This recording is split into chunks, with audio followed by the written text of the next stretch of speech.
turning our tongues. James chapter 3, verse 4.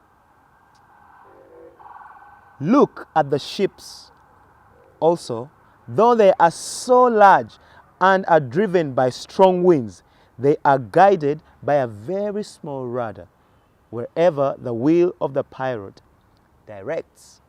A story is told of how the Titanic sank in April 1912 in the North Atlantic Ocean after striking an iceberg, which broke it apart and causing over 1,500 passengers on board to die.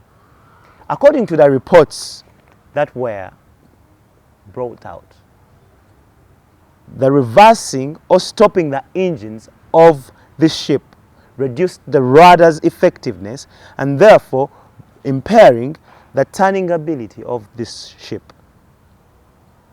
And in the change of its direction, caused the ship to strike the iceberg with a glancing blow.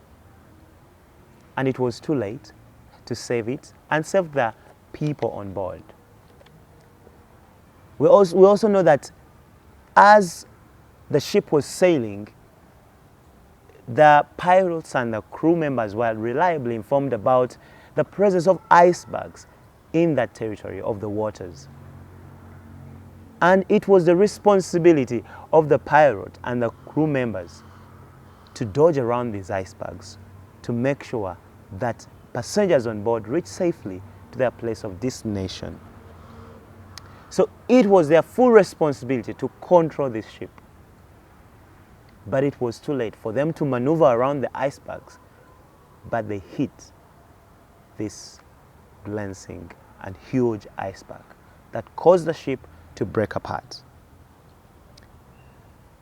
Just like the pilot and the crew who were responsible for navigating the waters, not hitting the iceberg, we need to take responsibility of how we pilot with our tongue and mouth. You need to know that what comes out of our mouth, what we say, and how we respond to the circumstances around is fully our responsibility.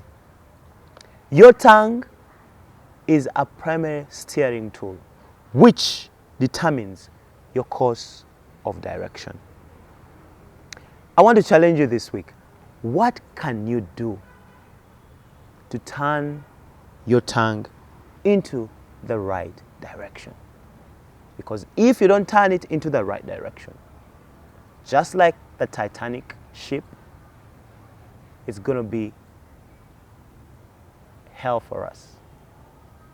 May the Lord help us to use our tongues for the right cause as we journey in this world.